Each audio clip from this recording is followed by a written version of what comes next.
হে তরুণ যুবকেরা, হে আমার বন্ধুরা, শুনে রেখে দিন বাবা, জেনে রেখে দেন। একজন সাহাবীর নাম আমি আপনাদের কাছে আজকে শোনাবো বাবা। হে যুবকেরা, হে আমার মুরব্বিয়ানেরা, শুনে রেখে দিন বাবা, জেনে রেখে দিন বাবা। আল্লাহর নবীর একজন প্রিয় সাহাবী ছিলেন, নবী পাকের চাচা জান ছিলেন, যিনি ওহদের ময়দানে যে চাচা জানের রওজা মোবারকটা আছে বাবা, ওহদের ময়দানে 70 জন সাহাবীর রওজা মোবারকটা আছে, তার মধ্যে একজন হলেন আল্লাহর নবীর প্রিয় চাচা জান, নাম হলো হযরতে হামজা রাদিয়াল্লাহু তাআলা আনহু, যার কলিজা বের করে হিন্দা চিবিয়েছিল। হিন্দা যার কলিজাটা বের করে চিবিয়েছিল। হে তরুণ যুবকেরা, ইসলামের প্রথম যুদ্ধ হলো, বড় গাজওয়া হলো গাজওয়ায়ে উহুদ। আল্লাহর নবী মদিনা শরীফে যাওয়ার পরে জালেমদের সঙ্গে সবচেয়ে বড় লড়াই যেটা করতে হয়েছিল, সেই লড়াইটার নাম হলো উহুদের যুদ্ধ। ভাই আমার, বদরের যুদ্ধ। হে তরুণ যুবকেরা, হে আমার মুরব্বিয়ানেরা, এই যুদ্ধে আল্লাহর নবী সাহাবী ছিলেন মাত্র 313 জন। এই 313 জনের ভিতরে মাত্র হাতে গোনা 7-8টা মাত্র তলোয়ার ছিল। বাকি 313 জনের কাছে আর কোন যুদ্ধাস্ত্র বলতে কিছু ছিল না। এই 7-8টা মাত্র তলোয়ার, বাকি সকলের হাতেতে খাজুর গাছের লাঠি। এই লাঠি নিয়ে যুদ্ধ করতে যাচ্ছে, বুঝতে পারছেন? ঈমানদারদের পাওয়ার বুঝতে পারছেন কিরকম? ঈমানদারদের পাওয়ার বুঝতে পারছেন? আর যাদের বিরুদ্ধে লড়াই করছে তারা 1000-এরও বেশি। তাদের ঘোড়া আছে, তলোয়ার আছে, ঢাল আছে, যুদ্ধাস্ত্র আছে, অনেক কিছু আছে। আর তাদের সঙ্গে লড়াই হচ্ছে ঈমানদারদের। কিসের জন্য? হক আর না হকের লড়াই, সত্য আর মিথ্যার লড়াই, সত্য আর মিথ্যার লড়াই। ওরা ইসলামকে মিটিয়ে দিতে চায়। ইসলাম কোনদিন আগে বেড়ে যুদ্ধের কথা বলেনি। প্রত্যেকটা যুদ্ধ ইসলামে যা আছে সব প্রতিরোধমূলক যুদ্ধ। যেখানে অন্যায় হয়েছে আল্লাহর নবী সেটা বাধা দেওয়ার চেষ্টা করেছে। বাধা দিতে গিয়ে কুফফারদের সঙ্গে লড়াই হয়েছে। হে তরুণ যুবকেরা, হে আমার বন্ধুরা, শুনে রেখে দিন বাবা, জেনে রেখে দেন। এই জায়গাটা, এই বদরের যুদ্ধের জায়গাটা, এই জায়গাটায় আমি কদিন আগে গিয়ে ঘুরে এসেছি। ওই জায়গায় একটা বালির পাহাড় আছে। হে তরুণ যুবকেরা, আল্লাহর নবী এই বদরের ময়দানে গিয়ে, ভাই আমার, দোস্ত আমার, আল্লাহর দরবারে রাতের বেলা সিজদায় পড়ে গেলেন। আয় আল্লাহ, ওই জালেমরা ইসলামকে মেটাতে চায়। তারা কোথায়? মক্কা থেকে আসছে মদিনা শরীফকে ধ্বংস করার জন্য। আয় আল্লাহ, এই তো আমরা মাত্র গোটা কতক মুসলমান। ইসলাম বাবা আদম নবী থেকে এসেছে, কিন্তু ইসলাম ধর্মটা আমার নবীর হাত ধরে কমপ্লিট হয়েছে। হ্যাঁ ভাইরা আমার, এই আরাফাতের ময়দানে একটা পাহাড় আছে, পাহাড়টার নাম হলো জাবালে রহমান। জাবালে রহমান, যে পাহাড়ে উঠে হযরতে আদম নবী দোয়া চেয়েছিলেন, 350 বছর কান্না করেছিলেন, আয় আল্লাহ আমি ভুল করেছি, তুমি যে গাছের ফল খেতে নিষেধ করেছো আমি খেয়ে ফেলেছি, আমি ভুল করেছি, আমাকে ক্ষমা করে দাও। আল্লাহ জান্নাত থেকে বের করে দিয়েছিলেন, আদম নবীকে পাঠিয়েছিলেন সিংহল, এই ভারতবর্ষের শ্রীলঙ্কা, ওখানে একটা পাহাড় আছে, আমরা বলি আদম পাহাড়, আর শ্রীলঙ্কার লোক বলে অ্যাডাম পাহাড়। তারা বলে তাদের ধর্মগুরুর পায়ের ছাপ, অনেকে অন্যান্য ধর্মের বলে তারা তাদের ধর্মগুরুর পায়ের ছাপ। আর ওই অ্যাডাম পাহাড়ে যদি কোনোদিন যান, ওই পাহাড়ে গিয়ে যে পায়ের ছাপটা পাবেন, আমাদের বিশ্বাস, আমাদের ধর্মীয় মতে সেটা হলো হযরতে আদম আলাইহিস সালাতু ওয়াস সালামের পায়ের ছাপ। আজও সেটা মানুষ উঠে দেখে। প্রায় 7 ফুট লম্বা, কম বেশি। পায়ের ছাপটা হলো 7 ফুট লম্বা, তাহলে মানুষটা কত লম্বা ছিল বুঝতে পারছেন আদম নবী? হে তরুণ যুবকেরা, হে আমার বন্ধুরা, হযরত আদম নবীকে জান্নাত থেকে নামানো হয়েছিল শ্রীলঙ্কায় সিংহলে। এই ভারতবর্ষের জমিনে যারা মুসলমানদের কথা বলে, মুসলমানদের ভারত থেকে তাড়িয়ে দাও। হে তরুণ যুবকেরা, হে আমার মুরব্বিয়ানেরা, শুনে রেখে দিন, মুসলমানরা কোথা থেকে উড়ে এসে জুড়ে বসে না যে মুসলমানদের তাড়িয়ে দেবেন। এই মুসলমানরা এদেশেই জন্ম আর এই দেশেই মৃত্যু হবে। প্রতিদিন এই দেশের মাটিকে 5 বার করে মুসলমানরা চুমু খায়, আর এই দেশের মাটিটা হলো মুসলমানদের বাপের সম্পত্তি।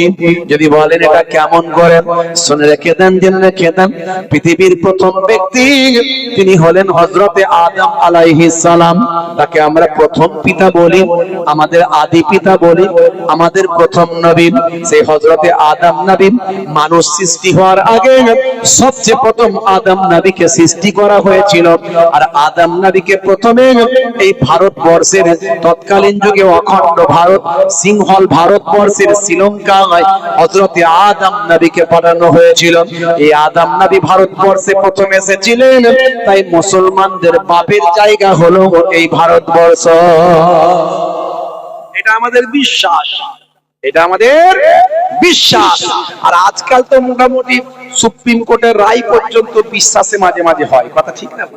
মানে বিশ্বাস থাকলেই রায় হয়ে যাবে। এখন আর এভিডেন্স, আইন, আর যা যুগ জামানা পড়েছে, সুপ্রিম কোর্টের বিচারপতি আর কি করবে? যদি একটু হক কথা বলে, তাকে আবার অন্য অ্যাডভোকেট জুতো ছুড়ছে, দেখেছেন তো নাকি? আখেরি জামানা, পরিস্থিতি খুব খারাপ। তবে আমার আল্লাহর কৌশল বোঝা বড় দায়। আমার আল্লাহ বলছে, তুমি আর মানুষ শোনো, তোমরা যতই চক্রান্ত করো, আমি আল্লাহ হলাম সবচেয়ে বড় কৌশলকারী। জোরে বলুন সুবহানাল্লাহ।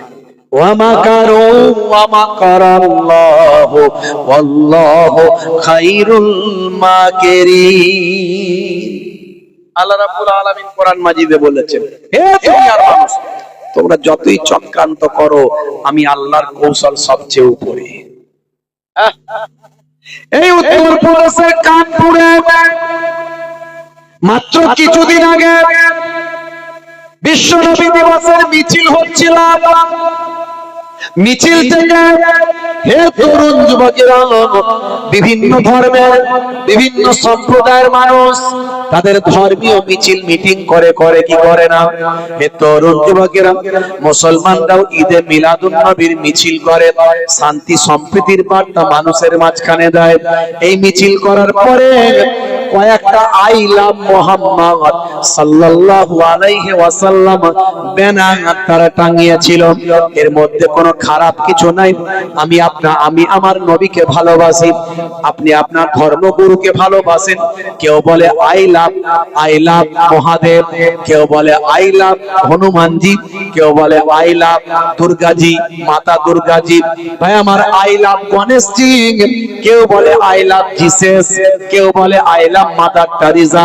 এ তরুণ যুবকের, এটা ধর্মগুরুকে ভালোবাসা, এটা কোনো অন্যায় নয়। কিন্তু হায় রে হায়, আজকে এমন এক জায়গায় আমরা এসে উপস্থিত হয়েছি যে স্বাধীনতা সংগ্রামের জন্য সবচেয়ে বেশি আলেমরা নিজেদের জীবনকে উৎসর্গ করেছে। এই দাড়িওয়ালা টুপিওয়ালা মানুষেরা তারা দেশকে ভালোবাসা নিজেদের ঈমান মনে করে। 1450 বছর আগে আল্লাহর নবী আমাদের শিখিয়েছেন, হুব্বুল ওয়াতানে মিনাল ঈমান, দেশপ্রেম হলো ঈমানের অঙ্গ। ইতিহাস সাক্ষী দেয়, হে তরুণ যুবকেরা, হে আমার মুরব্বিয়ানেরা, সিপাহী বিদ্রোহের সময় 27,000 মুসলমানকে ইংরেজরা শহীদ করেছিল। শুধু তাই নয়, এরকম ভাবে যদি দেখেন, হাজার হাজার লক্ষ লক্ষ আলেম মুসলমানকে ইংরেজরা এই দেশের জন্য ফাঁসি কাস্টে ঝুলিয়েছিল। হে তরুণ যুবকেরা, কিছু দেশীয় ইতিহাস বিকৃত করলে ইন্টারন্যাশনাল ইতিহাস বিকৃত করা যাবে না। আজও দিল্লির ইন্ডিয়া গেটে চলে যান, ইন্ডিয়া গেটে যদি আপনি গিয়ে দেখেন, ভাই আমার তরুণ যুবকেরা 93,000 স্বাধীনতা সংগ্রামীদের ভাই আমার নাম সেখানে খোদাই করে লেখা আছে, যারা এই দেশের জন্য নিজেদের জীবনকে উৎসর্গ করেছেন। আমি সেখানে গিয়েও দেখে এসেছি ইন্ডিয়া গেটে এই 93,000 স্বাধীনতা সংগ্রামী শহীদদের নামের ভিতরে প্রায় 63,000 কম বেশি মুসলমান বিপ্লবী শহীদদের নামটা সেখানে লেখা আছে। মুসলমানদের অপবাদ ইতিহাস অস্বীকার করতে পারবে না। মোল্লাদের ভালো লাগে না, মোল্লাদের ভালো লাগে না, বলে এপিজে আব্দুল কালাম লোকটা ভালো ছিল। তো ওটা তো মোল্লাই ছিল রে বাবু।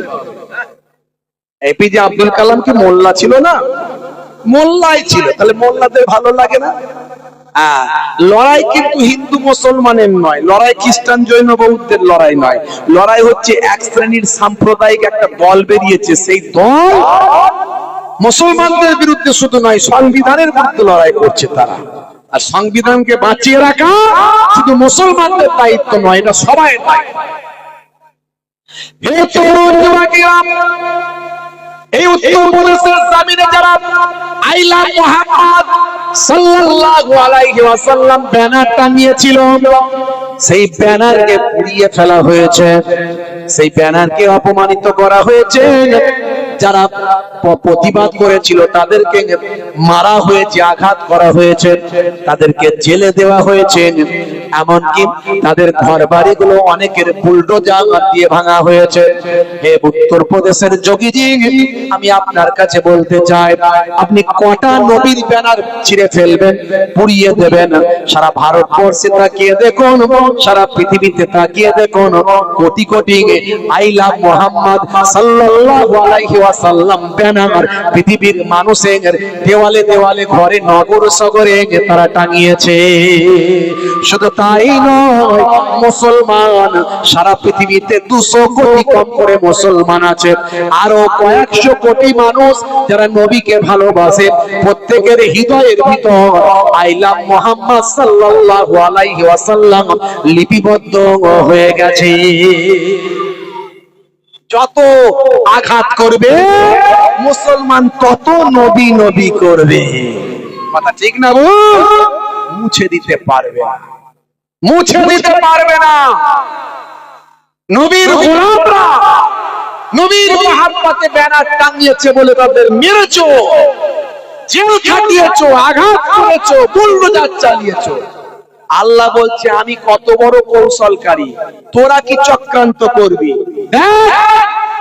একটা বড় মোল্লাকে তোদের কাছে পাঠাচ্ছি, বড় মোল্লা। এই আফগানিস্তান থেকে একটা বড় মোল্লা এসেছিল না, শুনে জোরে বলে নাম কি?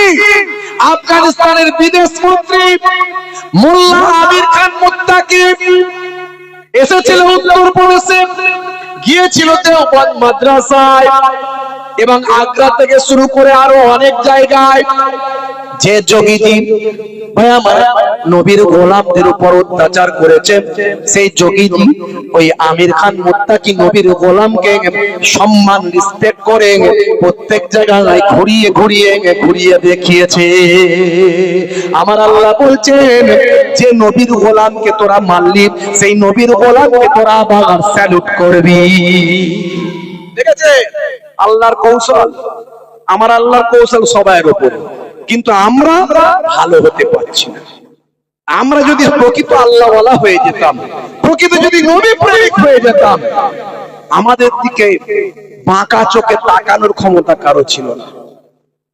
কারণ নবীর গোলাম, নবীর গোলাম, নবী হলেন পৃথিবীর শ্রেষ্ঠ মহামানব। সেই নবীর গোলাম কখনো অন্যায় কাজ করে না, আর কোন মানুষও তার সঙ্গে অন্যায় করতে পারে না, যদি প্রকৃত নবীর গোলাম হয়। খাজা গরিব নওয়াজের সঙ্গে কেউ অন্যায় করতে পেরেছে? সবাই তাকে স্যালুট করতে হয়েছে। বরফে আব্দুল কাদের জিলানী কেমন নবীর গোলাম? কেউ অন্যায় করতে পেরেছে? যে নবী বরফ ইসলামের সঙ্গে বিয়াদবি করতে গেছে, তাকে স্যালুট করে আসতে হয়েছে। মুজাদ্দিদুল জামান পীর আবু বকর সিদ্দিক রাহমাতুল্লাহ আলাইহি আপনাদের দাদা হুজুর কেবলা, কেউ তার সঙ্গে বিয়াদবি করতে পেরেছে? যে করার চেষ্টা করেছে সেটাকে স্যালুট করে এসেছে। নবীর যদি গোলাম আমরা হয়ে যেতাম, প্রকৃত আমাদের অপমান করতে এসে তারা স্যালুট করে চলে যেত। দুর্ভাগ্য, আমরা নবীর গোলাম ঠিক মতো হতে পারছি না।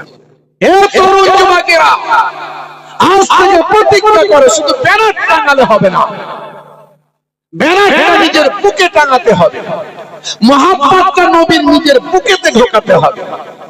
নামাজ পড়ো না শুধু নবী নবী করলে হবে। নবী নামাজকে প্রতিষ্ঠা করার জন্য নিজের জীবন উৎসর্গ করেছে। কত সাহাবায়ে কেরামরা নিজেদের জীবন উৎসর্গ করেছে। নবীর সুন্নাত তোমার মধ্যে নাই, শুধু নবী নবী করলে হবে না, নবীর সুন্নাতকে বাস্তবায়িত করো, নবীর প্রেমকে নিজের অন্তরে বাস্তবায়িত করো। ব্যানার টাঙিয়েছো নিশ্চয় বাহ্যিক নবীর ভালোবাসা দেখিয়েছো, কিন্তু নিজের অন্তরের ভালোবাসাটা কোথায় যাবে? আজ থেকে প্রতিজ্ঞা করতে হবে যে আমি নামাজি হব, নবীর প্রেমিক হব, নবীর সুন্নাত মেনে চলব। আর একটা কথা বলতে চাই, যারা ব্যানার টাঙিয়েছে তারা যদি ব্যানারের দেখভাল না করে, ব্যানার টাঙিয়ে যতটা নেকি সওয়াব কামিয়েছে, ওই ব্যানার আমি অনেক জায়গায় রাস্তাঘাটে দেখছি ব্যানার পুরানো হয়ে গেছে, ব্যানার ছিঁড়ে যাচ্ছে, ব্যানার খুলে যাচ্ছে। ওই ব্যানার যদি রাস্তায় পড়ে থাকে, ওই ব্যানারে যদি লোকে অপমান করে, বিয়াদবি করে, মনে রাখবেন যতটা সওয়াব নেকি হয়েছে তার থেকে 1000 গুণ বেশি গুনাহ হয়ে যাবে, গুনাহে কবিরা হয়ে যাবে। যে ব্যানার গুলো ছিঁড়ে গেছে, পাড়ায় পাড়ায়, নগরে নগরে, শহরে শহরে, গ্রামের দায়িত্বে আছে, জলসা কমিটির দায়িত্বে আছে, বিভিন্ন গ্রামের দায়িত্বে আছে, প্রত্যেকের দায়িত্ব নিয়ে ব্যানার গুলোকে খুলতে হবে। ওই ব্যানার গুলোকে খুলে ওই ব্যানার গুলোকে শ্রদ্ধার সঙ্গে, সম্মানের সঙ্গে কোন গোরস্থানে গিয়ে দাফন করতে হবে, কিংবা ওই ব্যানারটাকে পুড়িয়ে তার ছাইটাকে নিয়ে কোন গোরস্থানে পবিত্র জায়গায় দাফন করতে হবে। কারণ আমার নবীর নাম সেখানে লেখা আছে। আমার নবীর নামে যদি সামান্য অপমান হয়, বিয়াদবি হয়, আনতাহাবাতা আমালুকুম ওয়া আনতুম লা তাশউরুন, তোমাদের আমলগুলো কোনটা দিয়ে বেরিয়ে চলে যাবে, টের পাবে না, বুঝতে পারবে। কথা ঠিক না ভুল বলেন? জোরে বলেন। হ্যাঁ ভাইরা আমার, তরুণ যুবকেরা আমার, সেই নবীর সম্মানে যেন কোনো আঘাত না আসে, এটা প্রত্যেককে দায়িত্ব নিতে হবে। আই লাভ মুহাম্মদ, দরুদ ও সালাম, জোরে হবে না সুবহানাল্লাহ। আমার লেখা আপনারা জানেন, এটা প্রায় ভাইরালের মতোই। হ্যাঁ, আই লাভ মুহাম্মদ, দরুদ ও সালাম, জোরে হবে না সুবহানাল্লাহ। নবী পাকের নাম শুনলে কি বলতে হবে? জোরে বলে, কি বলতে হয়? সাল্লাল্লাহু আলাইহি ওয়াসাল্লাম। নবী পাকের নাম শুনলে কি বলতে হয়? সাল্লাল্লাহু আলাইহি ওয়াসাল্লাম। একবার দরুদ শরীফ পড়ে না তো, আল্লাহুম্মা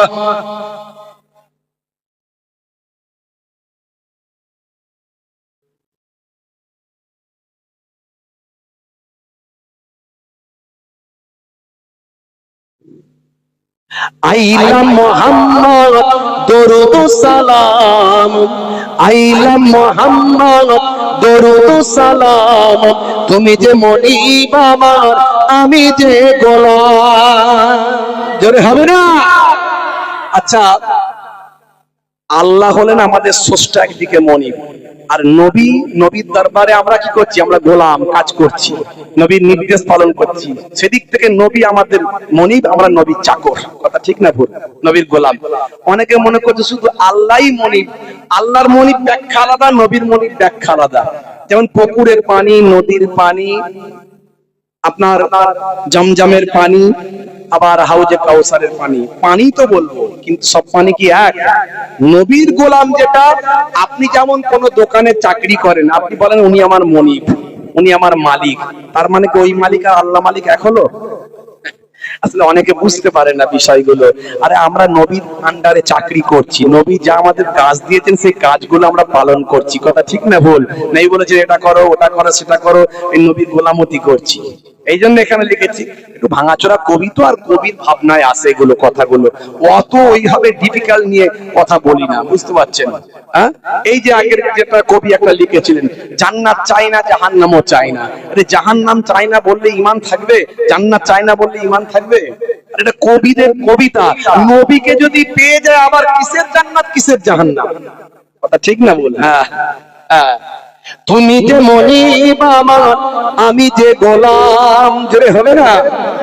হবে না? আইলা মুহাম্মদ দরুদ সালাম, আইলা মুহাম্মদ দরুদ সালাম, তুমি যে মনিব আমার, আমি যে গোলাম, তুমি যে মনিব আমার, আমি যে গোলাম।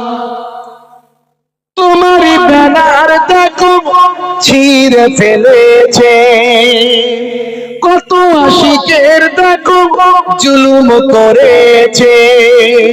তোমার ব্যানার দেখো ছিঁড়ে ফেলেছে, কত আশিকের দেখো জুলুম করেছে। না জেনে না বুঝে অন্যায় করেছে, না জেনে না বুঝে অন্যায় করেছে। তোমার আশিকদের ইশক জেগেছে, জোরে হবে না? আইলা মুহাম্মদ দরুদ সালাম, আইলা মুহাম্মদ দরুদ সালাম, তুমি যে মনিব আমার, আমি যে গোলাম, তুমি যে মনিব আমার, আমি যে গোলাম। ও গো নবী দয়াময় ক্ষমা করো, ওরা তোমায় চেনে না, রহম করো। ও গো নবী দয়াময় ক্ষমা করো, ওরা তোমায় চেনে না, রহম করো। তুমি কত দয়াবান, তুমি কত মেহেরবান, তুমি কত দয়াবান, তুমি কত মেহেরবান। মাইকেল জ্যাকসনও চিনেছিল। আইলা মুহাম্মদ দরুদ সালাম, আইলা মুহাম্মদ দরুদ সালাম, তুমি যে মনিব আমার, আমি যে গোলাম, তুমি যে মনিব আমার, আমি যে গোলাম। এক ছিল নারী কাঁটা দিত, নবীজির হাঁটার পথে একজন মহিলা কাঁটা বিছিয়ে দিত নবীকে কষ্ট দেওয়ার জন্য, দেখেছেন? আর আমার নবীর আহা। এক ছিল নারী কাঁটা দিত, ও গো নবী তোমার কষ্ট হতো। এক ছিল নারী কাঁটা দিত, ও গো নবী তোমার কষ্ট হতো। একদিন বিমারে ওই নারী পড়িলে, একদিন বিমারে ওই নারী পড়িলে, তুমি তাকে দেখিতে গেলে ওগো। হাই হাই নবী মুগ্ধ সবাই, হাই হাই নবী মুগ্ধ সবাই, ওই নারী মানে সাতটা যে পায়, জোরে হবে না? কি নবী আখলাক দেখিয়েছে। ওই নারী অসুস্থ বিছানায় পড়ে আছে, নবী আমার দেখতে গেছে, অবাক ওই নারী, আহা ইমানদার হয়েছে। আইলা মুহাম্মদ দরুদ সালাম, আইলা মুহাম্মদ দরুদ সালাম, তুমি যে মনিব আমার, আমি যে গোলাম, তুমি যে মনিব আমার, আমি যে গোলাম। ও গো নবী আমারে কবুল করো, স্বপ্নেতে কখনো দেখা দিও। ও গো নবী আমারে কবুল করো, স্বপ্নেতে কখনো দেখা দিও। কবরের ঘরে একবার এসো, কবরের ঘরে একবার এসো কিয়ামতে হুসাইনের চিনে নিও আইলা মুহাম্মদ দরুদ সালাম আইলা মুহাম্মদ দরুদ সালাম তুমি যে মনিব আমার আমি যে গোলাম তুমি যে মনিব আমার আমি যে গোলাম আল্লাহুম্মা সাল্লি আলা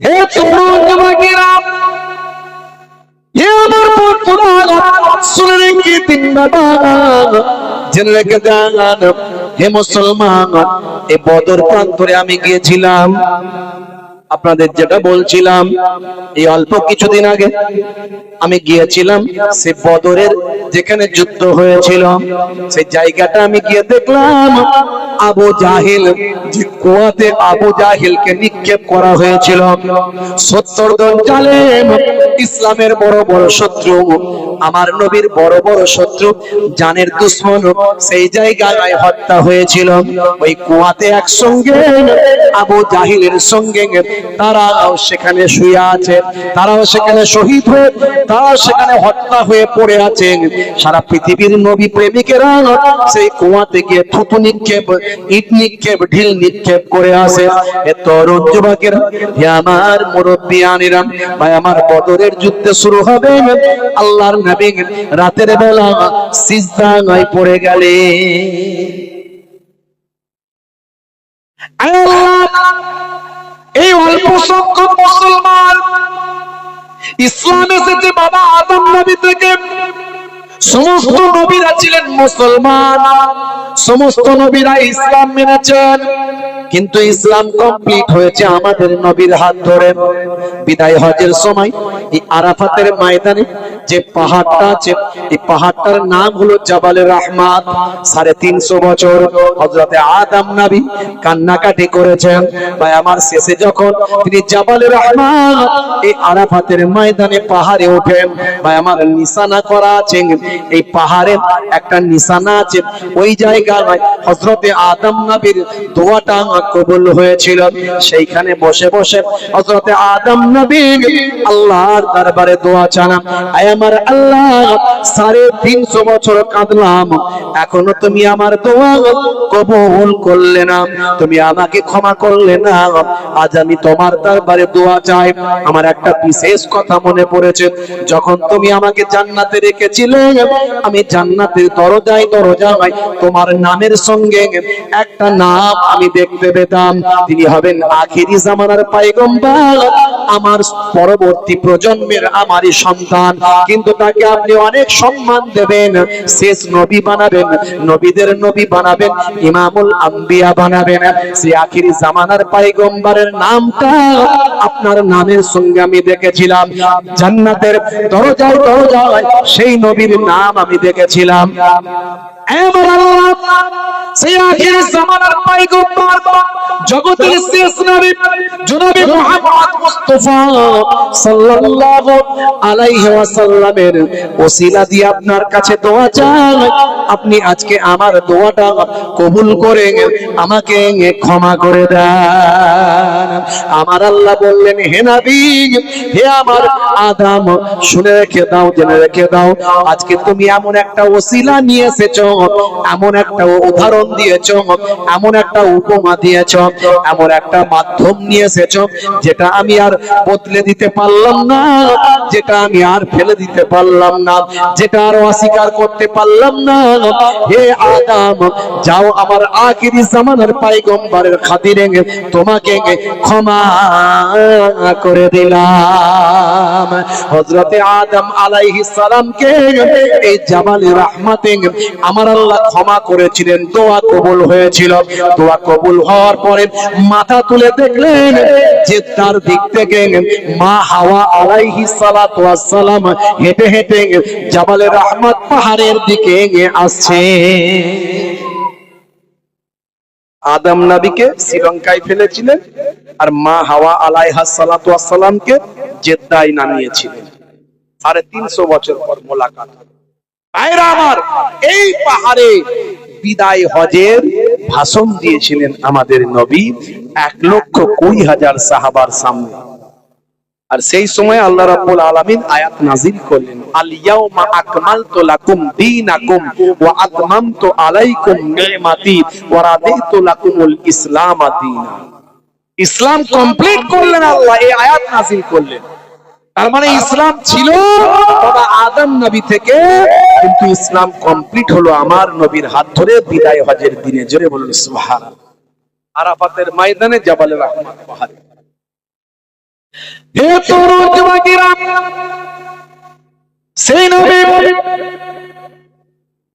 বদরের ময়দানে আপনারা আমার নবী সিজদায় পড়ে গিয়ে আল্লাহর দরবারে বলেন, আল্লাহ अगर ये चंद नफूस मिट जाए तो कयामत तक तू ना पूछा जाएगा। এই অল্প সংখ্যক মুসলমান যদি শেষ হয়ে যায়, কিয়ামত পর্যন্ত আপনাকে আল্লাহ বলে ডাকার কেউ থাকবে না। আমার আল্লাহ বললেন, হে আমার হাবিব, মাথা তুলুন, মাথা তুলুন, এই যুদ্ধে আমি আল্লাহ আপনাকে জয়দান করব। শুধু তাই নয়, কুফফারদের বড় বড় নেতা, কুফফারদের বড় বড় লিডার কোন জায়গায় মরে পড়ে থাকবে, সেই জায়গাগুলো আমি আপনাকে দেখিয়ে দিলাম। ফেরেশতা জিবরাইল আলাইহিস সালাম যুদ্ধের আগে ফল ঘোষণা করলেন এবং জালেমরা কোথায় মরে পড়ে থাকবে সেগুলো দেখিয়ে দিলেন। নবী আবার সাহাবীদের দেখিয়ে দিলেন। শুধু তাই নয়, আমার আল্লাহ জানিয়ে দিলেন এই যুদ্ধে ফেরেশতারা আপনার সঙ্গে সহযোগিতা করবে।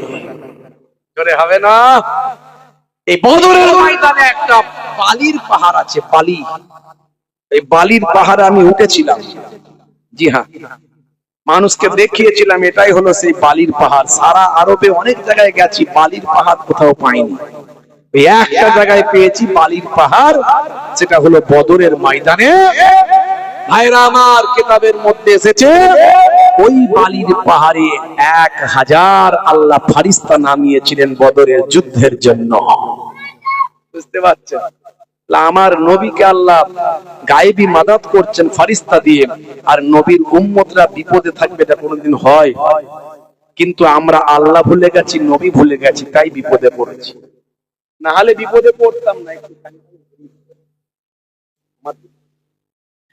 হে তরুণ যুবকেরা, হে আমার মুরব্বিয়ানেরা, 70 জন বড় বড় কুরাইশের সরদার নিকট তারা এই বদরের ময়দানে হত্যা হয়ে গেল, মারা গেল।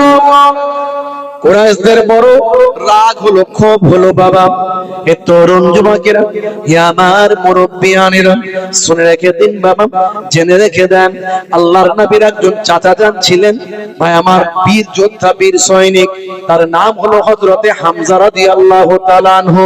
এই হামজা রাদিয়াল্লাহু তাআলা আনহু তিনি এমন একজন যোদ্ধা, প্রবীণ বয়স অনেক বটে, কিন্তু সিংহ সম ক্ষমতা আল্লাহ তাকে দিয়েছিলেন। হে তরুণ যুবকেরা, হে আমার মুরব্বিয়ানেরা, শুনে রেখে দিন বাবা, জেনে রেখে দেন, হিন্দার একজন গোলাম ছিল, ভাই আমার, হাবশী দেশের, আবিসিনিয়া হাবশী দেশের গোলাম, তার নাম হলো ওয়াহাসি। হিন্দার একজন গোলাম ছিল, আবু সুফিয়ানের স্ত্রী হিন্দা, তার একজন গোলাম ছিল। হে তরুণ যুবকেরা, হিন্দা বলল, বদরের যুদ্ধে মানে প্রথম যুদ্ধে আমার বাপ, চাচা, দাদা, ভাই, এ বড় বড় নেতারা সব ওই যুদ্ধে মারা গেছে। সে এতটাই ক্ষিপ্ত হলো, রাগান্বিত হলো, সে তার ওই শক্তিশালী হাবশী গোলামকে বলল, হে আমার গোলাম, তুমি তো মুক্তি পেতে চাও। তৎকালীন যুগে এখন যেমন বাজারে গরু ছাগল বিক্রি হয়, তখনকার যুগে মানুষ বিক্রি হতো, আর এই হাবশী গোলামরা অনেক শক্তিশালী হতো। এ তরুণ যুবকেরা, হে আমার মুরব্বিয়ানেরা, শুনে রেখে দিন বাবা, জেনে রেখে দেন মুসলমান, এমন সময় দেখতে পাওয়া যায় এই হিন্দা ওই গোলামকে বলেছিল, ভাই আমার, ওয়াহাসি গোলাম যে অন্যের আন্ডারে ছিল তাকে বলেছিলাম তুমি তো অনেক শক্তিশালী, তুমি মুক্তি পেতে চাও, আমি তার কাছ থেকে তোমাকে মুক্তি করে দেব। যদি আজকে তুমি এই যে যুদ্ধ শুরু হবে, এই ওহদের যুদ্ধে যদি তিনজনের মধ্যে যে কোনো একজনকে যদি তুমি শহীদ করতে পারো, তাহলে তোমাকে মুক্তি দান করা হবে। শুধু তাই নয়, শুনে রেখে দাও, আমি হিন্দা আমার শরীরে যত অলংকার আছে সেই অলংকার তোমাকে দিয়ে দেওয়া হবে। বিখ্যাত শক্তিশালী দীর্ঘদেহী ভাই আমার এই লড়াকু যোদ্ধা ওয়াহশী চিন্তা করলো, হায় রে হায়, আমি যদি মুক্তি পাই তাহলে আমার কপাল খুলে যাবে। আমি তো গোলাম, আমাকে এরা কত অত্যাচার করে, কত কটু কথা বলে, আর আমারই বন্ধু হযরতে বেলাল সে ইসলাম গ্রহণ করেছে, আজকে আজাদ, কত সম্মান তার, সে কত ইজ্জত, তাকে মুসলমানরা কত সম্মান করে, সে সব জায়গায় তাদের কাছে বসতে পারে, তাদের আলোচনা গল্প গুজবে থাকতে পারে, তাদের মধ্যে কথা কথোপকথন বাক্যালাপ করতে পারে। আর আমি এক গোলাম, এই কুফারেরা আমার মনিবেরা আমাকে কাছে বসতে দেয় না, আমাকে গোলামের মতো মনে করে, চাকর মনে করে, আমাকে দূরে দূরে রাখে, কটু কথা বলে, ভাষা খারাপ করে। যাক, আমি বাবা যদি গোলামি থেকে মুক্তি পাই আমার জীবন ধন্য হবে। ভাইরা আমার, তার মুসলমানদের সঙ্গে কুফারদের সঙ্গে কোনো লেনা দেনা কিছু ছিল না, কিন্তু সে বড় শক্তিশালী লোক ছিল ওয়াহশী। হে তরুণ যুবকেরা, আমি একটু নবী প্রেমের কথা শুধু বলছি। মুসলমান কেমন নবীর প্রতি প্রেম ভালোবাসা রাখতে হবে, এই ওয়াহশীর কথা বলতে গিয়ে একটু আলোচনা করে দিচ্ছি। হে তরুণ যুবকেরা, হে আমার মুরব্বিয়ানেরা, শুনে রেখে দিন বাবা, জেনে রেখে দিন বাবা। এমন সময় ভাই আমার ওয়াহশী প্রতিজ্ঞাবদ্ধ হলো, হিন্দার সঙ্গে প্রতিজ্ঞাবদ্ধ হলো, আমি আপনার কথা রাখবো, আপনি আপনার কথা রাখবেন। ভাই আমার আবিসিনিয়া থেকে একটা ভাই আমার নিজের শক্তিশালী একটা বল্লাম নিয়ে এসেছিল, সে নিজে হাতে করে ওই বল্লামটা সব জায়গায় নিয়ে ঘুরে বেড়াতো।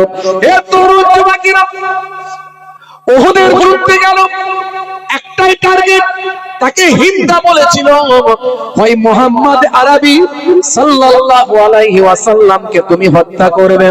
যদি তাকে যদি না পারো, শেরে খোদা আলী মুর্তজা কারামাল্লাহু ওয়াজহুকে হত্যা করবে। আর তাকে যদি না পারো, 3 নাম্বার তোমাকে টার্গেট দিলাম, নবীর চাচা হযরতে হামজাকে তুমি হত্যা করবে। ওয়াহশী চিন্তা করলো, নবী মুহাম্মদ আরবিকে তো হত্যা করতে পারবো না সাল্লাল্লাহু আলাইহি ওয়াসাল্লাম, কারণ নবীর সঙ্গে তো অনেক নবীর সাহাবীরা সঙ্গে থাকে, নবীর গায়ে টাচ করতে গেলে সাহাবীরা নিজেদের জীবনটা উৎসর্গ করবে, সেই নবীর কাছাকাছি যাওয়ার ক্ষমতা আমি ওয়াহশীর হবে না। এ তরুণ যুবকেরা 2 নাম্বার চিন্তা করলো, হযরতে আলীকে মারতে পারবো কিনা। চিন্তা করলো, হায় রে হায়, হযরতে আলীর সামনে যাওয়া মানে আজরাইল ফেরেশতার সঙ্গে মুলাকাত করা, না না না না, হযরতে আলীর সঙ্গে পেরে উঠতে পারবো না। তাহলে একমাত্র রাস্তা রইল ওই সিংহ সম প্রবীণ ওই যোদ্ধা, নাম হলো হযরতে হামজা রাদিয়াল্লাহু তাআলা আনহু। এই হামজা রাদিয়াল্লাহু তাআলা আনহুর একটা দুর্বলতা ওয়াহশী জানতো। ওয়াহশী চিন্তা করলে একটা দুর্বলতা আছে হযরতে হামজার। কি দুর্বলতা? না, হযরতে হামজা এমনি প্রবীণ মানুষ, কিন্তু অনেক শক্তিশালী, সিংহ সমতার ক্ষমতা, কিন্তু যখন যুদ্ধ করে তখন সামনে তাকিয়ে যুদ্ধ করেন, আশপাশে কি হচ্ছে অত লক্ষ্য রাখেন না। এটা হলো হযরতে হামজা রাদিয়াল্লাহু তাআলা আনহুর একটা দুর্বলতা, ওয়াহশী জানতো। তাই ঠিক করলো, আমি পারলে হযরতে হামজাকে হত্যা করতে পারবো। হে তরুণ যুবকেরা, প্রবল গতিতে যুদ্ধ চলছে, সে আমি উহুদের ময়দানটাও গিয়ে দেখে এলাম। হে তরুণ যুবকেরা, আল্লাহর নবীর সামান্য একটা কথার অবজ্ঞা করার জন্য যে 50 জন তীরন্দাজকে আল্লাহর নবী ওই গিরিতে দাঁড় করিয়েছিলেন পাহাড়ের উপর। যুদ্ধে জয় হোক পরাজয় হোক, তোমরা ওই গিরিপথ কখনো ছাড়বে না, ওই পাহাড় থেকে নামবে না। 50 জন তীরন্দাজ তোমরা দাঁড়িয়ে থাকবেন, কোনোভাবে জালেমরা যাতে ঘুরে না আসতে পারেন। হে তরুণ যুবকেরা, প্রথম তবকায় যুদ্ধে জয়লাভ মুসলমানদের হলো, কিন্তু আল্লাহর নবীর কথা তারা ভুলে গেল। মনে করলো যুদ্ধে তো জয় হয়ে গিয়েছে। ওই 50 জন তীরন্দাজ পাহাড় থেকে গিরিপথ ছেড়ে দিল। আর সে সময় হযরতে খালিদ বিন ওয়ালিদ তিনি ঈমান কবুল করেননি। তখন মুসলমানদের নেতা ছিলেন না, বরং তিনি কুফফারদের নেতা ছিলেন। হযরতে খালিদ বিন ওয়ালিদ তিনি ভীষণ প্রথম থেকেই তিনি একজন মেধা এবং একজন ভাই আমার উচ্চ মেধা সম্পন্ন এবং পরিকল্পনাকারী এবং ভবিষ্যৎ প্রণয়নকারী এবং দূরদৃষ্টি সম্পন্ন মেধা সম্পন্ন শক্তিশালী বীর যোদ্ধা ছিলেন। সেই সময় তিনি পেছন দিক থেকে ঘুরে এসে মুসলমানদের উপর নতুন কায়দায় ঝাঁপিয়ে পড়ে 70 জন মুসলমান সাহাবী সেদিন শহীদ হয়েছিল। হে তরুণ যুবকেরা, হযরতে হামজাকে প্রথম থেকেই টার্গেট করেছিল ওয়াহাশী। ওয়াহাশী হলো এমন একজন যোদ্ধা, সে কারো সঙ্গে যুদ্ধ তেমন করতো না। ভাই আমার, যুদ্ধের ময়দানে একটা টার্গেট করে নিত, যাকে টার্গেট করতো তাকে কেবল আঘাত করত, অন্য কারো সঙ্গে তার কোনো লেনা দেনা ছিল না। হযরতে হামজাকে দেখলো যে 3 জন কুফফারে কুরাইশ, বড় বড় কুরাইশদের বড় বড় সরদার নেতা জালেমদের হযরতে হামজা কচু কাটা করছেন। ওয়াসি আস্তে আস্তে আড়াল করে এদিক ওদিক সামলে ম্যানেজ করে ওই তার আবিসিনিয়ার সেই বিখ্যাত ভাই আমার ওই যে আপনার হাবসি, ওই বললাম একটু লাফিয়ে যত শক্তি ছিল ভাই আমার বড় দুটো তিনটে নিঃশ্বাস নিয়ে হযরতে হামজা রাদিয়াল্লাহু তাআলা আনহুর দিকে নিক্ষেপ করলো। আর তার এতটাই লক্ষ্য তীক্ষ্ণ ছিল যে হযরত হামজা রাদিয়াল্লাহু তাআলা আনহু ওয়াহশীর আঘাতে শহীদ হয়ে গেলেন। ইন্না লিল্লাহি ওয়া ইন্না ইলাইহি রাজিউন। আল্লাহর নবী খুব কষ্ট পেয়েছিলেন এই যুদ্ধে, বুঝতে পারছেন? নবী পাকের হেলমেটে আঘাত লেগেছিল, দামদান মোবারক শহীদ হয়েছিল। এই ঘটনা আপনাদের জানা আছে। ওয়াইস করুনি হুজুর তিনি সেই ইরাকের জমিন থেকে কুরনুর শহর থেকে যখন জানতে পারলেন আমার নবী দামদান মোবারক শহীদ হয়েছে, হযরত ওয়াইস করুনি হুজুর নিজের দাঁতগুলো ভাঙতে শুরু করেছিলেন। কোন দাঁত ভেঙেছে চিন্তা করে সব কটা দাঁতই তিনি ভেঙে ফেলেছিলেন। নবীর জামানা পেয়েছিলেন, কিন্তু মা অসুস্থ ছিলেন বলে হযরত ওয়াইস করুনি হুজুর নবী পাকের দিদার করতে পারেননি, তাই নবী পাকের সাহাবী হতে পারেননি, কিন্তু আফজাল তাবেঈ হয়েছিলেন। জোরে বলুন সুবহানাল্লাহ। আল্লাহর নবীর সাহাবীদের দিদার পেয়েছিলেন এবং আল্লাহর নবী হযরত ওয়াইস করুনির পরিচয় সাহাবীদের হযরত আলী মুর্তজা এবং আবু বকর হযরত ওমর ফারুককে দিয়েছিলেন। ওয়াইস করুনির সিম্পটম গুলো বলেছিলেন এবং বলেছিলেন ওয়াইস করুনি যদি দোয়া করে ছাগলের পাল পরিমাণ যে গায়ে পোশাক যে লোম থাকে, এই লোম পরিমাণ সওয়াব, লোম পরিমাণ গুনাহ মাফ ওয়াইস করুনির দোয়াতে আমার আল্লাহ আমার উম্মতের কবুল করে নেবেন। এবং নিজের গায়ের জুব্বাটা ওয়াইস করুনি হুজুরের জন্য আল্লাহর নবী পাঠিয়েছিলেন। হযরত ওমর ফারুক, হযরত আলী মুর্তজা হুজুর নিয়ে এসেছিলেন। সেই কত কষ্টের দিন নবী আমার গেছে ইসলামকে টিকিয়ে রাখার জন্য, নামাজকে টিকিয়ে রাখার জন্য, যাতে কোরআনকে টিকিয়ে রাখার জন্য, মসজিদ মাদ্রাসা টিকিয়ে রাখার জন্য, ঈমানকে টিকিয়ে রাখার জন্য। কিন্তু বড় দুঃখ লাগে আজকে মুসলমান, আজকে আমরা ঈমানের বিষয়ে চিন্তা করি না। আমরা কাটা খাই না গোটা খাই, ও নিয়ে ভাবার দরকার আমাদের নাই। দেখবেন মন জানিস মিয়ামোর যে সমস্ত বাজারে দোকানগুলো হয়েছে, মিষ্টির স্পেশাল সুন্দর সুন্দর মিষ্টির দোকান, ওখানে আবার চিকেনের সবকিছু পাওয়া যায়। আবার একটা মুফতি সাহেবের একটা বোর্ড টাঙানো থাকে হালাল চিকেন। কে ফতোয়া দিচ্ছে একটা মুফতি সাহেবের নাম লেখা থাকে। ও মুফতি কোথাকারের মুফতি কে জানে, কোথায় বাড়ি, সেও অরিজিনাল ঠিক জানে কি জানে না কোনো ঠিক নাই। ওই মন জানিস মিয়ামোর ওই যে সমস্ত দোকানগুলোতে টাঙানো থাকে হালাল বলে। আর মুসলমানের ছেলে দাড়িওয়ালা টুপিওয়ালা নামাজি হাজি সাহেব গাজী সাহেব সুফি সাহেব মাওলানা সাহেব মুফতি সাহেব যাচ্ছে ফাটাফাট বলছে ওটা হালাল, অসুবিধা নাই। চিকেনের বিভিন্ন রকম ম্যাটেরিয়াল গুলো খাবার গুলো কিনছে আর খাচ্ছে। ও জানে না যে অরিজিনাল কতটা সত্যি হালাল তো? কে হালালটা করেছে, কেমন করে করেছে, হ্যাঁ একবারও চিন্তা করলো না।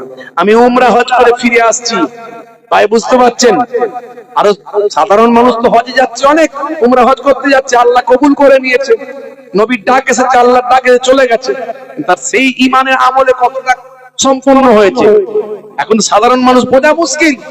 ভাই আমার প্লেনে খাবার দিচ্ছে, আমরা ভেজ খাবার খাচ্ছি, আর পাশের হাজী সাহেব চিকেন খাচ্ছে, বারণ করলে বলছে হুজুর সব হালাল, অসুবিধা নাই। আর তাকে তার বারবার বারণ করা যায় না যে কতটা হালাল, ও কোথা থেকে আসছে হালাল হয়ে, তুমি জানো? তুমি কি দেখেছো স্যাংবিন? তুমি তোমার তাকওয়াটা কোথায় যাবে? এখন ওসব কথা কে কাকে বোঝায়? দেখবেন এই যে বাজারে বাজারে সব চিকেনের দোকান, দেখবেন চিকেনের দোকান পেচ্ছাপ করে পানি নাই না, কিন্তু মাথায় ঠিক টুপি রেখেছে মানুষকে বোকা বানানোর জন্য।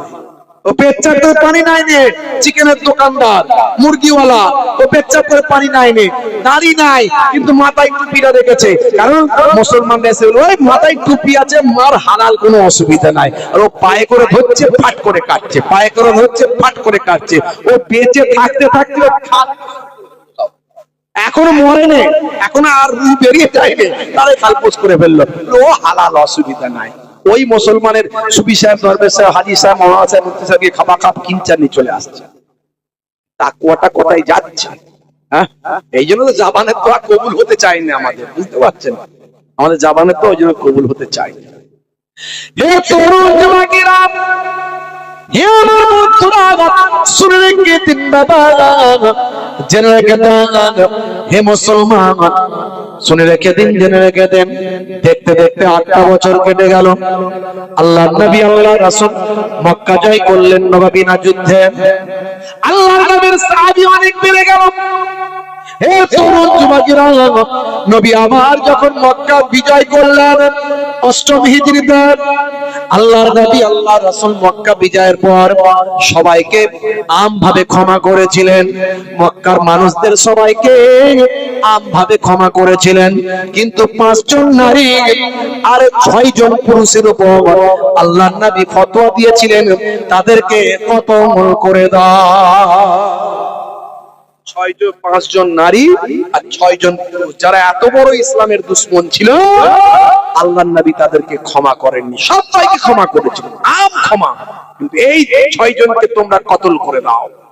এ হলো সবচেয়ে বড় জালেম, এদের আমি ক্ষমা করি না। তার মধ্যে হিন্দা ছিল, তার মধ্যে ওয়াহাশির নাম ছিল। হে তরুণ যুবকেরা, হে আমার মুরব্বিয়ানেরা, ওয়াহাশি পালিয়ে গিয়েছিল, সে মদিনার পাশাপাশি তাদের একটা গোত্রে এসে থেকেছিল, নিজে মাথা চাপা দিয়ে ঘুরে বেড়াতো যাতে মুসলমানরা ওয়াহাশিকে না চিনে নেয়।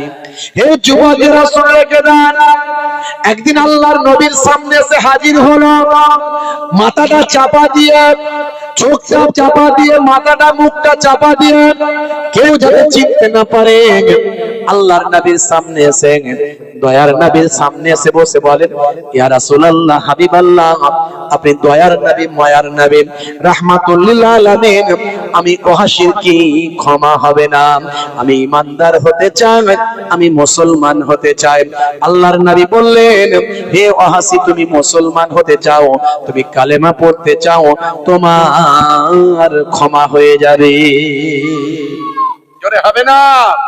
দেখেছেন আমার নবী কি রহমত, কি দয়ার নবী। ইন্নাল ইসলামা ইয়াহদিমু মাকানা ক্বাবলাহু ওয়া ইন্নাল হিজরাতা তাহদিমু মাকানা ক্বাবলাহা ওয়া ইন্নাল হজ্জা ইয়াহদিমু মাকানা ক্বাবলাহু। इस्लाम मिटा देता है अगले गुनाहों को, हिजरत मिटा देता है अगले गुनाहों को, हज मिटा देता है अगले गुनाहों को। हजरत ওয়াহিসি, হে তরুণ যুবকেরা, আল্লাহর নবীর সামনে এসে নবীর হাতে কালেমা পড়ে ইমানদার হয়ে যায়।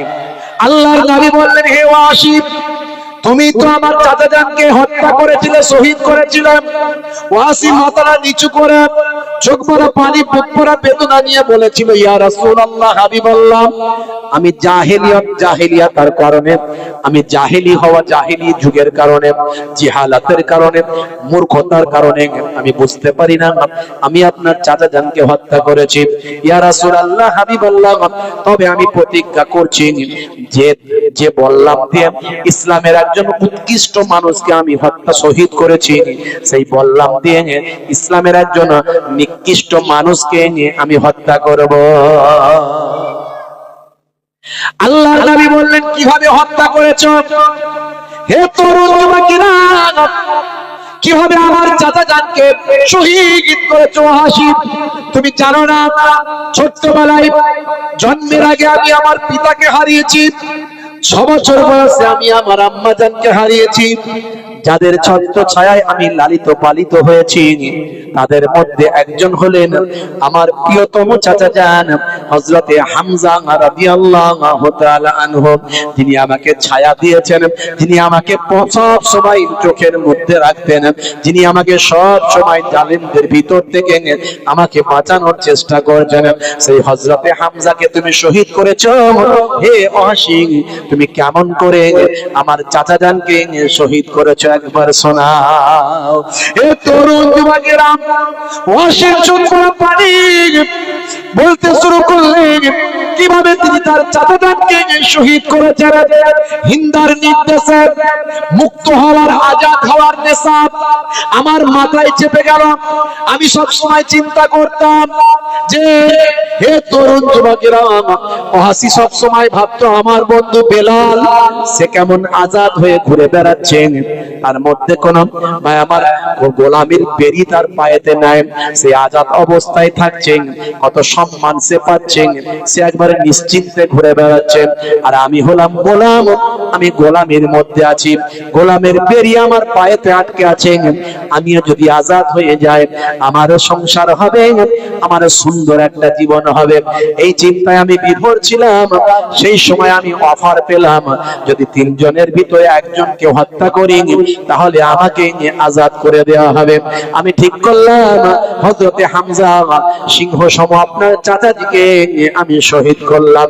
হুজুর, জিহালাত মূর্খতার কারণে এটা আমি করেছি। তারপর কি করেছিলাম? হিন্দা এসে উপস্থিত হয়েছিল, আমি হযরতে হামজার কলিজার উপর, বুকের উপর খঞ্জর চালিয়েছিলাম, বুকের ভিতর থেকে খঞ্জর চালিয়ে কলিজাখানা বের করেছিলাম। সে কলিজাখানা বের করে আমি হিন্দার হাতে দিয়েছিলাম। হিন্দা চিবিয়েছিল। ইয়া রাসূলুল্লাহ, হাবিবাল্লাহ, আল্লাহর নবী চাচা জানের এই করুণ ঘটনা শুনে ঝরঝর করে নবী আমার কাঁদতে শুরু করলেন। কেঁদে কেঁদে বললেন, হে ওয়াসি, আমি তোমাকে ক্ষমা করে দিলাম, কিন্তু শোনো, তুমি আর জীবনে কখনো আমার সামনে আসবে না, কারণ তোমাকে দেখলে আমার চাচা জানের কথা মনে পড়ে যাবে। যতদিন ওয়াসি আমার নবীকে পেয়েছে, সামনে আর কোনোদিন আসে, পেছনে আসতেন না। পেছনে বসতেন, গাছের আড়ালে থাকতেন, পাতার আড়ালে থাকতেন, আল্লাহর নবীকে দূর থেকে দেখতেন, কাছে আর আসতেন না। নবীর প্রেম তার ভিতরে আগুন চলে আসলো, ছটফট ছটফট করতে, সব সময় কাঁদতেন, সব সময় কাঁদতেন। আর চিন্তা করতেন যে বললাম যে ইসলামের একজন উৎকৃষ্ট মানুষকে আমি শহীদ করেছি, সেই বললাম দিয়ে যেন আমি ইসলামের একজন নিকৃষ্ট মানুষকে হত্যা করতে পারি। হে তরুণ যুবকেরা, হে আমার বন্ধুরা, হে আমার মুরব্বিয়ানেরা, শুনে কে দিন বাবা, আল্লাহর নবীর ইন্তেকালের পরে বিভিন্ন জালেমের আবির্ভাব হলো। হে তরুণ যুবকেরা, হে আমার মুরব্বিয়ানেরা, আল্লাহর নবীর ইন্তেকালের পরে অনেক জালেমদের আবির্ভাব হয়েছিল। হযরতে আবু বকর সিদ্দিক রাদিয়াল্লাহু তাআলা আনহুর যোগ্য নেতৃত্বে সমস্ত জালেমদের প্রতিহত তিনি করেছিলেন। তার মধ্যে একটা হলো ভণ্ড নবীর আবির্ভাব, মুসাইলামা কাজ্জাব। আল্লাহর নবীর জামানা থেকে তার বহিঃপ্রকাশ হয়েছিল। সে তার ভক্তদের বিভিন্ন ভাবে ট্রেনিং দিয়েছিলাম, এতটাই কঠোর বানিয়েছিলাম। হে তরুণ যুবকেরা, তার ভক্তটাও কিন্তু ভীষণ কঠোর ভাবে ভাই আমার মুসাইলামা কাজ্জাবকে তারা নবী বলে মেনে নিয়েছিল। হে তরুণ যুবকেরা, খুবই সংক্ষেপ করে বলে, এক সময় আল্লাহর নবীর সাহাবী হযরতে আবু বকর সিদ্দিক রাদিয়াল্লাহু তাআলা আনহু এই মুসাইলামা কাজ্জাব, যার বিশাল বড় একটা সৈন্যবাহিনী ছিল, বিশাল শক্তি সঞ্চয় করেছিল, সেই শক্তিকে ধূলিসাৎ করার জন্য, মুসাইলামা কাজ্জাবকে পদোন্নত করার জন্য, মুসাইলামা কাজ্জাবকে ভাই আমার ভস্মী করে দেওয়ার জন্য, ধ্বংস করার জন্য হযরতে আবু বকর সিদ্দিক ইসলামকে জিন্দা রাখার জন্য, ইসলামের দুশমন ইসলামকে মিটিয়ে দিতে চায়, আমার নবীর বড় শত্রু মুসাইলামা কাজ্জাবকে প্রতিহত করার জন্য হযরতে খালিদ বিন ওয়ালিদ, যে ইসলামের আজকে বড় শক্তি সাইফুল্লাহ, আল্লাহর তরবারি উপাধি পেয়েছেন, সেই হযরতে খালিদ বিন ওয়ালিদ জীবনে 150 খানা যুদ্ধ করেছিলেন, জীবনে একটা যুদ্ধেও কখনো তিনি পরাজিত হন না। যে হযরতে খালিদ বিন ওয়ালিদের নেতৃত্বে মুসাইলামা কাজ্জাবকে প্রতিহত করার জন্য আবু বকর সিদ্দিক হুজুর রাদিয়াল্লাহু তাআলা আনহু পাঠিয়ে দিলেন, যাও মুসাইলামা কাজ্জাবকে প্রতিহত করো। অনেক শক্তি সঞ্চয় করে ফেলেছে, সে ইসলামকে ধ্বংস করার চক্রান্তে নেমেছে, আমার নবীর নাম ইজ্জতকে মিটিয়ে দিতে চেষ্টা করছে, তাকে প্রতিহত করো। হে তরুণ যুবকেরা, ভয়ঙ্কর যুদ্ধ হলো, মারাত্মক যুদ্ধ। মুসাইলামা কাজ্জাব তার ভক্তদের এমন ভাবে ট্রেনিং দিয়েছিল, তাদের ঈমানের শক্তি অনেক বেড়ে গিয়েছিল, তারা সত্যি ভাবত মুসাইলামা কাজ্জাব একজন নবী এবং এই নবীকে বাঁচানো আমাদের জন্য দায়িত্ব।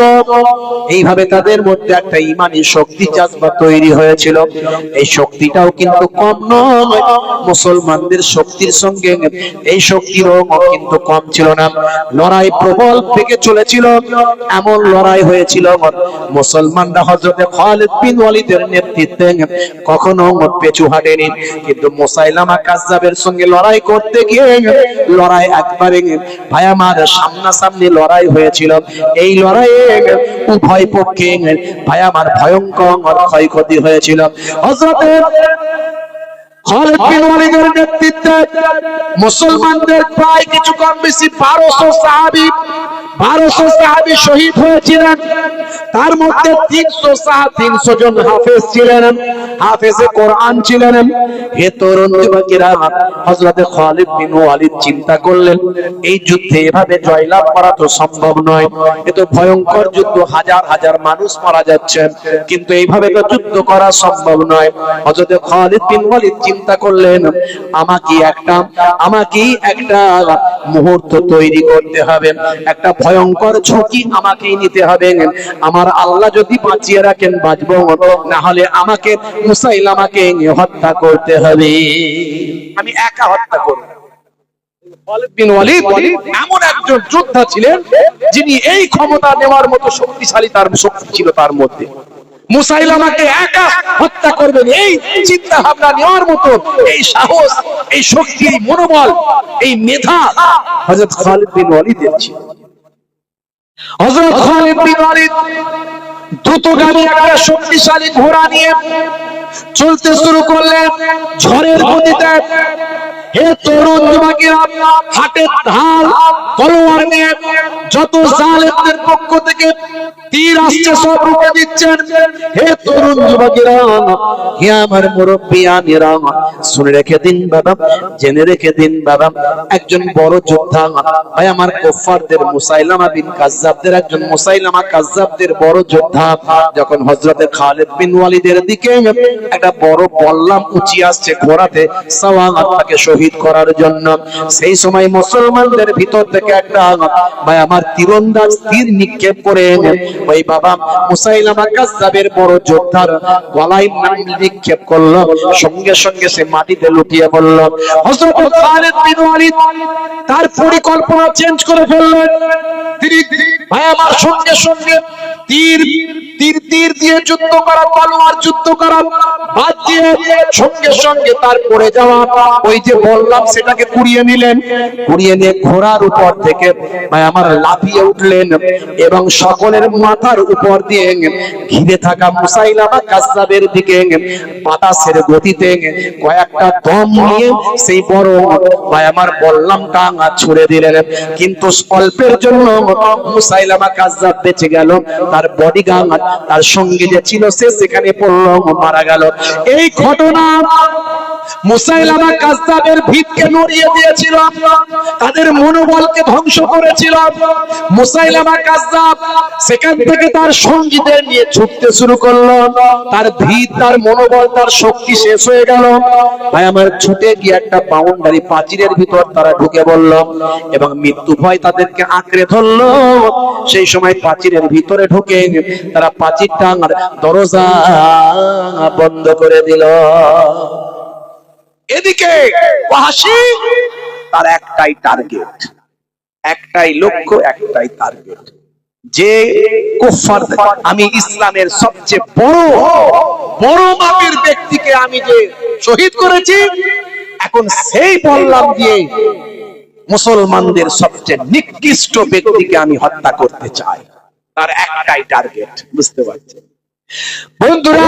তরুণ যুবকেরা আমার, ওয়াহশীর মনে সব সময় যন্ত্রণা। যতদিন নবী হায়াতে ছিলেন ততদিন আমাকে মুখ দেখাননি, আমি তার মুখ দেখিনি, আমি ইসলাম বুঝতাম না, আমি নবী চিনতাম না, আমি নবীর জানাজাকে আমি হত্যা করেছি, সারাটা জীবন ধরে আমি কষ্ট পেয়েছি। আহারে আজকেই আমার সুযোগ এসেছে মুসলমানদের মধ্যে থেকে দাঁড়িয়ে আর ইমানদারদের সবচেয়ে বড় শত্রু, নবীর সবচেয়ে বড় শত্রু, ইসলামের সবচেয়ে নিকৃষ্ট ব্যক্তি ওই মুসাইলামা কাজ্জাবকে হত্যা করে সেদিনে এর বদলা নেবার সুযোগ এসেছে। আজকে আমি এই সুযোগ ছাড়বো না। হে তরুণ যুবকেরা, হে আমার মুরব্বিয়ানেরা, ওই ভাই আমার প্রাচীরকে টপকে গিয়ে, প্রাচীরকে ভাই আমার টপকে গিয়ে দরজা খুলে ফেলা হলো। বিভিন্ন কৌশল করে ভাই আমার দরজা ভেঙে সেখান থেকে মুসলমানেরা ঢুকলো। মুসলমান নবীর সাহাবীরা ঢুকে হযরতে ওয়াহশী তাকে টার্গেট করলেন মুসাইলামা কাজ্জাবকে হত্যা করার। শেষে অবশেষে বিভিন্ন সবাইয়ের মাঝখান থেকে চোখের আড়াল থেকে তার তীক্ষ্ণ মেধা আর তীক্ষ্ণ নজরকে কাজে লাগিয়ে আর ওই ভাই আমার হাফসি সেই ক্ষমতা সম্পন্ন বল্লামকে সামনে নিয়ে সকলের মাঝখান থেকে একটা জাম্পিং করে লাফিয়ে মাথার উপরে অনেকটা ফুট উঠে গেলেন। উঠে গিয়ে উপর থেকে সকলের মাথার উপর দিয়ে ভেদ করে মুসাইলামা কাজ্জাবকে তিনি হত্যা করলেন।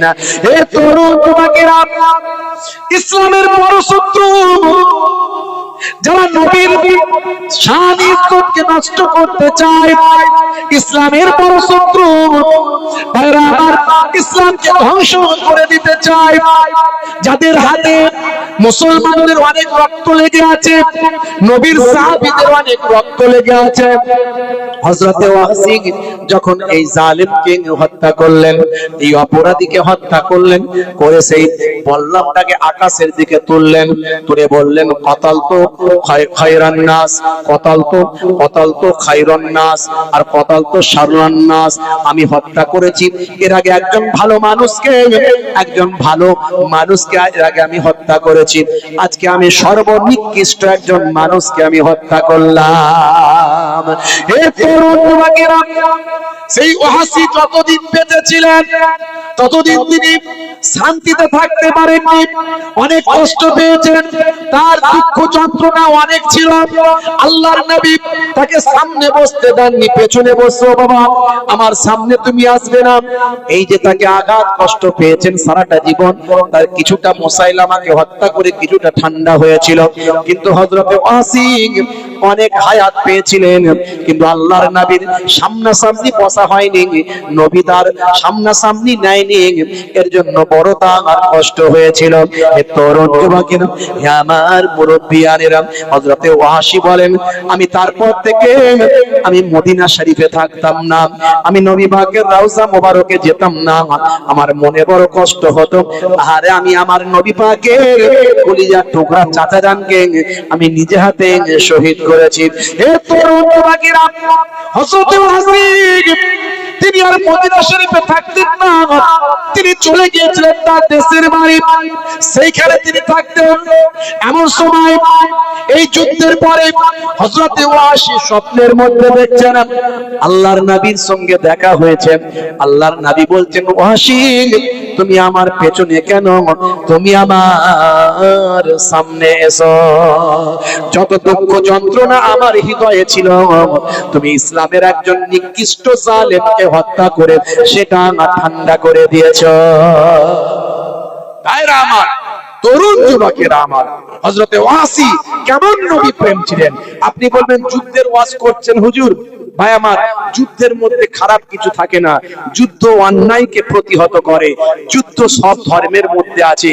আপনি যদি জিসাসের ধর্ম যদি দেখেন, সেখানেও যুদ্ধের কথা পাবেন। আপনি মহাভারত, আপনি যদি মহাভারত, রামায়ণ মহাভারত পড়েন, সে অর্জুনের কথা যদি পড়েন, সেখানে দেখবেন অর্জুনকে যুদ্ধের কথা বলা হচ্ছে। যুদ্ধটা খারাপ নয়, যুদ্ধ মানে অন্যায়ের বিরুদ্ধে প্রতিহত করা। এই যুদ্ধ মানে মনের যুদ্ধ হয়, এই যুদ্ধ মানে হাত দিয়ে যুদ্ধ হয়, এই যুদ্ধ মানে মুখ দিয়ে যুদ্ধ হয়। পরিবেশ, স্থানকাল, পাত্র অনুযায়ী যুগে যুগে যুদ্ধ হয়েছে, এখনো যুদ্ধ চলছে। লড়াই বিভিন্ন পদ্ধতিতে হয়, আইনের লড়াই হয়, কলমের লড়াই হয়, মুখের লড়াই হয়, হাতের লড়াই হয়, তলোয়ারের লড়াই হয়, আবার বর্তমানে বোম বারুদের লড়াই হয়। কথা ঠিক না ভুল? তবে লড়াইটা করতে হবে অন্যায়ের বিপক্ষে, ন্যায়ের পক্ষে। সেই লড়াইয়ে আল্লাহর মাদাদ থাকবে। কথা ঠিক না ভুল? বন্ধুরা আমার, তরুণ যুবকেরা আমার, কেমন নবী প্রেম ছিল, কেমন তাদের মধ্যে নবী প্রেম ছিল, সাহাবীদের মধ্যে নবী প্রেম ছিল। আমি একটা নবী প্রেমিকের উদাহরণ আপনাদের মাঝখানে দিলাম, যে অনেক ওয়াজ করেছে, বিজ্ঞান ভার্সেস ইসলাম, অনেক বড় বড় অথার পণ্ডিতদের আলোচনা করেছে, নায়ক গায়ক খেলোয়াড় প্লেয়ারদের আলোচনা করেছে। আজ আমি সে আলোচনা করিনি, আজ এই নবী প্রেমের কথা বললাম।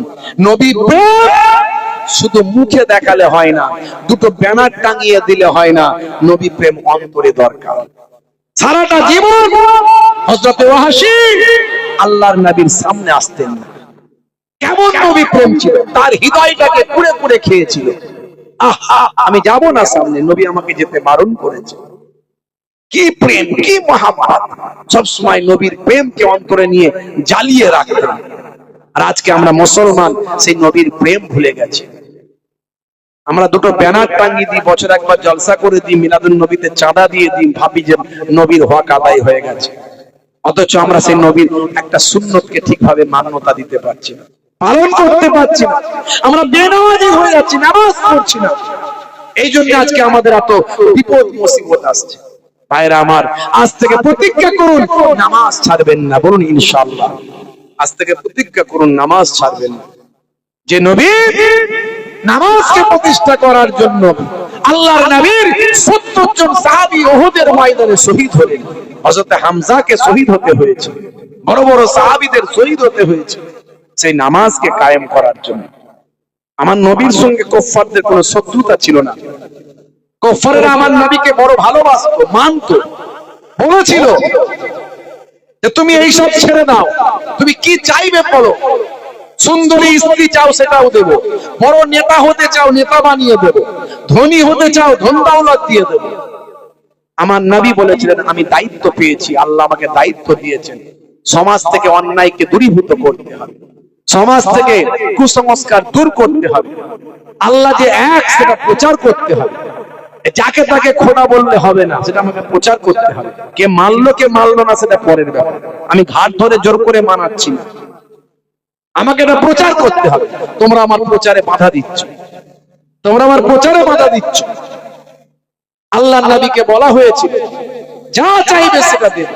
আল্লাহর নবী বলেছিলেন যদি আমার এক হাতে সূর্য আর এক হাতে চন্দ্র দেওয়া হয় তবু আমি আল্লাহর একত্ববাদের প্রচার বন্ধ করব না। ঠিক আছে? সেই নবীর কত কষ্ট করেছেন। আজকে প্রতিজ্ঞা করুন, নবীকে ভালোবাসা দেখাতে গেলে আমাদের নামাজি হতে হবে। নামাজি হয়ে যায় গায়েবী মাদাত পাবেন, নবীর সুন্নতওয়ালা হয়ে যায় গায়েবী মাদাত পাবেন। বলুন ইনশাআল্লাহ। আল্লাহ আমাদের কবুল করেন, বলুন আল্লাহুম্মা আমিন, বলুন আল্লাহুম্মা আমিন। ভাইরা আমার, অনেক আলোচনা ছিল, একটু নবী প্রেমের আলোচনা আপনাদের কাছে আজকে করলাম। আজ থেকে নবী প্রেমকে আমাদের ভিতরে লালিত পালিত করুন। যে নবীর জন্য আমরা কলেমা পেয়েছি, নামাজ পেয়েছি, রোজা পেয়েছি, সেই নবীকে ভালোবাসুন। নবীকে ভালোবাসতে গেলে নামাজি হন, নবীকে ভালোবাসতে গেলে সুন্নতওয়ালা হন। অনেক সুন্নতের কথা আমি বলেছি, ইন্টারনেট খুঁজলে 20-25 হাজার বক্তব্য আমার পাবেন। আমি অনেক সুন্নতের কথা বলেছি, তবে আজকে আমি একটা সুন্নতের কথা বলবো। কবরে গেলে কোন সুন্নত দেখা যাবে না, যত সুন্নতের কথা আমি বলেছি। একটা সুন্নত দেখা যাবে, সেটা হলো মুখের দাড়ি। মুখের দাড়ি, অনেকে দাড়ি রাখতে লজ্জা পান, আমি বলবো লজ্জা পাবেন না। বড় রাখতে যদি অসুবিধা মনে হয়, ছোটই রাখুন। এখন তো দাড়ি ফ্যাশন, বিরাট কোহলি দাড়ি রেখেছে, হরভজন সিং দাড়ি রেখেছে, লিওনেল মেসি দাড়ি রেখেছে। ভাই আমার, বড় বড় অথার পণ্ডিত, নায়ক, গায়ক, খেলোয়াড়, প্লেয়ার, নেতা, মন্ত্রী দাড়ি রেখেছে। আপনার কিসের লজ্জা? বড় রাখতে পারেন না, ছোট রাখুন। ইমানি শক্তি যেদিন বেড়ে যাবে, সেদিন মোহেবুল্লাহ হুসাইনের থেকে বড় নারী হয়ে যাবে। দাড়ির মধ্যেও সায়েন্স আছে, আমি এর আগে বলেছি। অস্ট্রেলিয়ার ব্রিসবেরি ইউনিভার্সিটি অফ কুইন্সল্যান্ড, সেখানে দাড়ি নিয়ে গবেষণা হয়েছিল যে ইসলামে দাড়ি রাখাটা বাধ্যতামূলক করা হয়েছে। কেন? বড় বড় অথার পণ্ডিত, বড় বড় ভাই আমার, যত ইসলামিক স্পিরিচুয়াল ব্যক্তিত্ব আছে, তারা সব দাড়ি রাখে। কারণটা কি? তারা দাড়ি নিয়ে গবেষণা করে দেখছে, সূর্য থেকে একটা অতি বেগুনি রশ্মি পৃথিবীর মাটিতে আসে, যেটা মানুষের স্কিনে বড্ড ব্যাড ইফেক্ট তৈরি করে। যাদের মুখে দাড়ি আছে, তাদের মুখটা ওই দাড়ির জন্য, মুখটা ওই স্কিন ওই ইফেক্ট থেকে, অতি বেগুনি রশ্মির ইফেক্ট থেকে, দাড়ির কারণে মুখটা অনেকটা নিষ্কৃতি পায়। জোরে বলুন সুবহানাল্লাহ। শুধু তাই নয়, এখানে আমাদের সবচেয়ে সূক্ষ্ম সূক্ষ্ম নার্ভ গুলো আছে। বারবার যদি ব্লেড আর আপনার কি বলে খুর চালানো হয়, আমাদের এই নার্ভের সঙ্গে ব্রেনের, চোখের সব যোগাযোগ, এটা আমাদের স্বাস্থ্যের, ব্রেনের, চোখের ক্ষতি হতে পারে। এটা সায়েন্স বলছে, স্বাস্থ্য বিশেষজ্ঞরা বলছে। আরো অনেক ভাই আমার কারণ আছে। তাহলে দাড়ি রাখার মধ্যেও যুক্তি আছে, বিজ্ঞান আছে, বাস্তবতা আছে। আমি আপনাকে বলছি না যে খুব বড় বড় দাড়ি রাখবেন, যদি সেই ইমানি শক্তি এখন না আসে, পরে আসে, পরে রাখবেন, কিন্তু এখন ছোট হলেও রাখুন। আজ মারা গেলে কাল দুদিন, কবরে দেওয়ার পর মুনকার নাকির ফারিস্তা বলবে মান রব্বুকা, দেখতে পাবে মুখে নবীর সুন্নত বলে ছোট হলেও দাড়িটা রাখা, হতে পারে ওই দাড়িটাই হবে নাজাতের জারিয়া। জোরে হবে না? ভাইরা আমার, তরুণ যুবকেরা আমার, মুরব্বিয়ানেরা আমার, যাই হোক, আপনাদের খেদমত থেকে বিদায় নেব। যাওয়ার আগে সেই নবী পাকের মহাব্বতে একটু দান সাদকা করুন বাপ। দান সাদকা করলে বিপদ কেটে যায়, দান সাদকা করলে দোয়া কবুল হয়, দান সাদকা করলে যারা কবরে চলে গেছে তাদের মাগফিরাত হয়, দান সাদকা করলে আপনার মনের নেক আশা আরজুগুলো আল্লাহ কবুল করে নেয়। দান সাদকা করলে মালে বরকত হয়, সম্পদ বেড়ে যায়। দান সাদকা করলে শরীর সুস্থ হয়ে যায়। দান সাদকা করলে রোগ অসুখ বিসুখ দূর হয়ে যায়। দান সাদকা করলে একের বদলে আমার আল্লাহ 10 দেয়। কোরআন মাজিদের ওয়াদা, কোরআনের ওয়াদা কখনো মিথ্যা নয়। মান জাআ বিল হাসানাতে ফালাহু আসরু আমসালিহা। আল্লাহ কোরআন মাজিদে বলেছেন একের বদলে 10 আমি দেব। ভাইরা আমার, একটু দান সাদকা করলে আপনাদের কমে যাবে না? সেই নবী পাককে ভালোবেসে আগামী বছর একটু দান দেবেন বাপ। আমি আপনাদের কাছে অনুরোধ করব, নিয়ত করে দেবেন। বুখারী শরীফের প্রথম হাদিস, ইন্নামাল আমালু বিন্নিয়াত, নিয়তের উপর আমল হয়। এই আগামী বছর এই পাক মাহফিলটাকে জিন্দা জীবিত রাখবেন। যে জায়গায় জিকরুল্লাহ, জিকরুন নবীর আলোচনা হয়, সেই জায়গায় আল্লাহর রহমত নাজির হয়, আর আশপাশে ফেরেশতা মালায়েকারা এসে হাজির হয়, নেককার জিনেরা এসে হাজির হয়, এখানকার জন্য দোয়া চায়।